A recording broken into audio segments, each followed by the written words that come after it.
What's up everybody, Matt Maran here for another Bullitt update. I know it has been forever. I think it's been about 5 months since I've done a Bullitt update, and so I just figured I'd give you guys an update here. There really hasn't been much to talk about. That's why I haven't done updates, because I think I put maybe 500 miles on the Bullitt here since November, and so most of that is just because I don't have winter tires on it, because I have my wife's car to drive and press vehicles to drive, so I don't need to put this through the abuse of winter. So most of the winter I haven't driven it. Thankfully, it was a mild winter, so I was able to exercise it about once a month, rotate the tires a little bit and, get everything warmed up and do a quick little drive in it. So I have been able to drive it this winter, and that's something that I didn't get to do last winter. So I am happy for that, but, just didn't drive it much. And so now that it's starting to get warm, I'm able to drive it more, but with the coronavirus stuff going on, there's not a whole lot of places to drive. And because a lot of my trips have been canceled to film car reviews, I'm going to be getting extra press vehicles, and so that means I have even more cars that I need to drive while I'm here at home, and there's nowhere to really go because everything's been closed due to the coronavirus stuff. So that means I have to drive around aimlessly to put miles on cars, and just trying to keep up with getting enough miles on the press cars doesn't give the Bullitt a whole lot of room to stretch its legs, unfortunately. Just part of the job. I know it's a really dumb first world problem to not be able to have enough time to drive my car because I'm too busy driving other cars, but it's just, that's the reality of my life. Is I'm actually jealous of people who drive the same car every day sometimes. I mean, I love testing out new vehicles and experiencing new stuff all the time and bringing you guys interesting new reviews and stuff, but it does keep me from bonding with this car as much, I think, because I just don't have as much time to drive it. And so those of you who wake up every day in a normal world before coronavirus, wake up every day, drive to work, do your errands and do everything and live your whole life with your one car for years on end. That's something I don't really get to experience here in the Bullitt, unfortunately. But it's all good. I still have a lot of fun memories in this. You can go watch my 10,000 mile video if you want to hear all of the adventures I did last summer in it. It was a ton of fun. I'm hoping to do a lot more adventures in it this year, once hopefully this stuff passes and we don't have to worry about this as much, then hopefully I can start going on some of those trips that I had planned for this year and some of the road trips I've been wanting to do here in the Bullitt. The engine's not totally warmed up yet, but we'll do a little acceleration here while we're at it.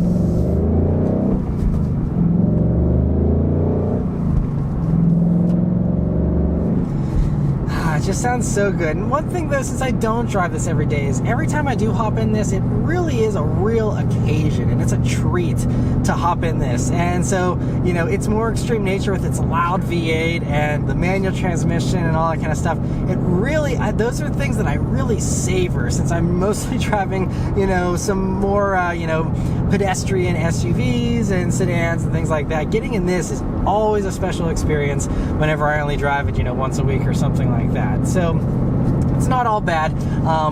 For those curious though, I am almost at 13,000 miles. It's 12,986.7 to be exact as of the time of me filming this. And so, I'm going to be, I've been planning on doing oil changes every 5,000 miles, but the way the past two oil changes went, it was about every 4,000.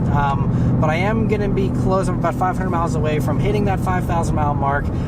So hopefully I'll be able to do an oil change here if I can manage to get another 500 miles on this sometime this spring, and hopefully get a fresh thing of oil in there before all of the road trips that hopefully will happen this summer still. But yeah, otherwise, it's been good. Now, the main topic of this video is the flat tires. And so this is something that I realized whenever I was like, what can I talk about with the Bullitt that I hadn't covered yet? I oftentimes just think that I cover things because I post about it on Instagram. But for those of you who don't follow me on Instagram at Matt Maran Motoring, you don't know about the flat tires. So I figured I would fill you guys in on that. So I've had two flat tires here in the Bullitt in my time of owning it so far. The first one actually happened almost a year ago whenever I was on the 2020 Super Launch in Virginia. I actually drove the Bullitt down to Virginia for that trip, and the trip went great. Had a blast driving the new Supra.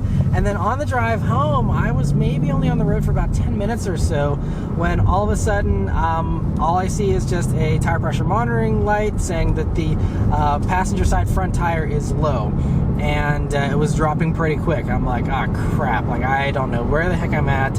And so I was like, well, it's not flat yet, so it's holding some air. It's not like it was a blowout or anything. So I was like, all right, I'm just gonna slowly continue on here. And lo and behold, like I just crested a hill and there was an old school service station right there that you know, and those are rare these days. Even if you see a gas station these days, no one can actually fix your tire at a gas station. But thankfully, since I was in rural Virginia, there was an old school service station. I pulled right in. You know, they took off the wheel, they plugged it. It was an easily pluggable flat there, so they plugged it, and the tire never actually had gone fully flat. I think it still had maybe 10 or 12 psi in there whenever I had arrived. But they, you know, filled it up, plugged it, and I was on my way, and it was like 20 bucks. I love that, those old school service stations that can still do that without it being this huge headache to try and get a tire plugged. So that was the first time. The second time wasn't quite as easy of an experience. I did get lucky the second time. It happened, I think, in November of last year, where it had just been a bunch of rain and stuff, which I guess washed a bunch of crap onto the road.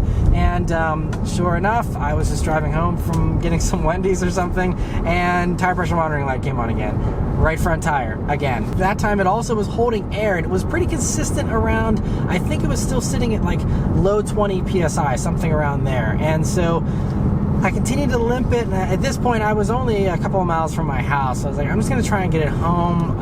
This was, you know, after hours on an evening, and so I, you know, knew that any kind of tire shop wasn't going to be open.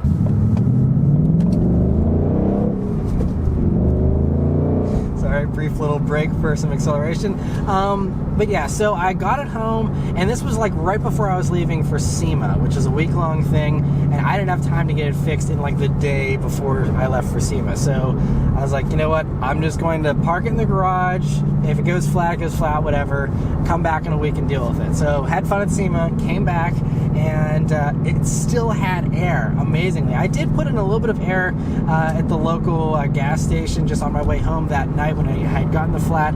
So I got some air in it, and it actually held it. And so I don't know how, but it got a puncture. I filled it with air, but then the puncture was strong enough that it held the air, and so I still had like 30 psi in the tire when I came home from SEMA after a week. So I was amazed. These Michelin tires must really do a good job of sealing around a puncture or something. I don't know, but anyway, so that was great. And so I was able to limp it to a service station and you know, drive on it with the puncture.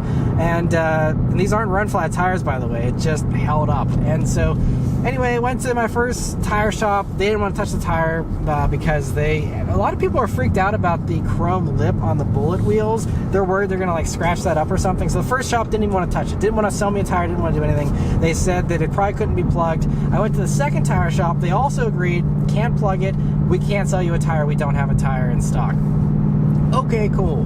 Go to the third shop, and they're like, yeah, we can't plug it, but we will replace the tire. We just don't have the tire in stock. So I went ahead and just went to Tire Rack and ordered a tire, and I only ordered one tire. And the reason for that is I took measurements of the driver's side front tire to see what that was at, and it was only down about 1.5 30 seconds from what a brand new tire would be. And so I talked to Tire Rack, and they're professionals, and I was like, the new tire would be 1.5 30 seconds off. Is that, you know, bad enough that I need to replace both fronts? And they said, no, that's close enough that you'll be fine. So thankfully I only had to buy one tire, and I know a few people on Instagram were like, oh, you should have still replaced both of them. And that's still, it's a really close variance. It's not like I'm tracking the car, I'm really pushing it where, you know, it might throw off the handling dynamics if I have a 1/32 difference in my tires. I don't think it's a big deal. And I'm also just very impressed again with these Michelins that after almost 13,000 miles of driving, I still have almost brand new front tires. Part of that is because I do a lot of highway driving. Most of the miles here were long highway road trips. You know, I did a couple little back road drives and some drives for fun, but no autocrossing, no track driving, nothing like that, of course. So the front tires have lived a pretty easy life, and so I was able to get away with just replacing the one tire there. And so Just pretty happy with that, because these Michelin Pilot Sport 4S's are not cheap. I think even just that one tire was like $270 or something like that, if my memory serves me right. So, but happy that, you know, that all worked out. But that was the only hiccup here in my Bullitt ownership, was that passenger side front tire has a knack for getting punctures in it, but not any fault of the cars or the tires whatsoever. Just one of those bad luck things that happens. But yeah, so the only other thing I want to mention is in regards to, you know, the coronavirus stuff. Like I said, trips are canceled, so just getting more press vehicles. But it does mean that some of the enthusiast vehicles that I was hoping to cover for you guys might be a little bit of a delay. I had a trip scheduled to go drive the new refresh Type R Honda Civic, and so that's not happening now. Not sure if I'll get one of those as a press car, since there's usually not a lot of those in the fleet. Also, 2021 Supra I was supposed to do the beginning of May. That isn't happening. They're just going to send press vehicles as soon as they can, but that's going to be, you know, probably a summer review instead of a late spring review now. So, you know, minor inconveniences. Obviously, this is a very big issue going on in the world, and so my little problems mean nothing, but I just wanted to keep you guys updated as far as, you know, what's going on the channel here. Thankfully, since I have so many press vehicles, I am going to still have the normal schedule of uploads and reviews for you guys, and that should continue for a while. If this goes on for several months, I will probably start to run out of performance vehicles, since a lot of the stuff in the press fleet is non-performance oriented, and I'm hesitant to review other people's privately owned vehicles or dealership cars, because again, with everyone being worried about spreading germs, I don't want to, you know, have anyone get freaked out or have me have to worry about other people and all that kind of stuff. So not sure I'm going to do any of that kind of stuff for a while either. We'll have to see, again, how this all develops. Oh, there's a nice Fox body that just took off. So yeah, we'll just have to see how that goes. I will keep you guys updated, of course, and if nothing else, if I do run out of performance vehicles to post, then I'll just be doing more updates on the Bullitt. There have been a lot of vlog style ideas that I've been sitting on with the Bullitt, because I just haven't had time, because I'm so busy reviewing cars all the time. And so if it turns out that the car reviews slow down, then I have a lot of creative juices flowing for how I can fill those upload slots as well. So even if, you know, this continues on for a while, I'm hoping to still have a lot of entertaining content for you guys for the months to come. I can just do this every day. I know most of you don't get bored of that, like how I don't get bored of it either. It's just I can listen to that all day still so happy with this car. And I think, you know, another last little thing here about the coronavirus is, I think you know, one of the great things about driving is that you're totally sealed off from other people. So, you know, in these times, it's a very appropriate thing to do. Obviously, they're telling everyone to stay home, but mostly because they don't want people interacting with other people. But if, you know, you're stuck in your house and you want to get out, I think a lot of people are going to rediscover the joy of driving just for the fun of it here over the next few months. And you know, it'd be something that just to get out of the house and experience the outdoors a little bit, to be able to still, you know, do those drives, I think will really kind of be therapeutic for a lot of people, and even non-enthusiasts who previously didn't care about driving. It's like, well, this is safe, this is something you can do, and you know, it's also fun. You can see what's beyond your house, and you know, it's going to be, I think, something that a lot of people will probably enjoy. And I know that's something I'm planning on doing here over the next several months, is just going on drives just for the heck of it, because you know, it's one of the few things we can still do in these crazy times we're living in.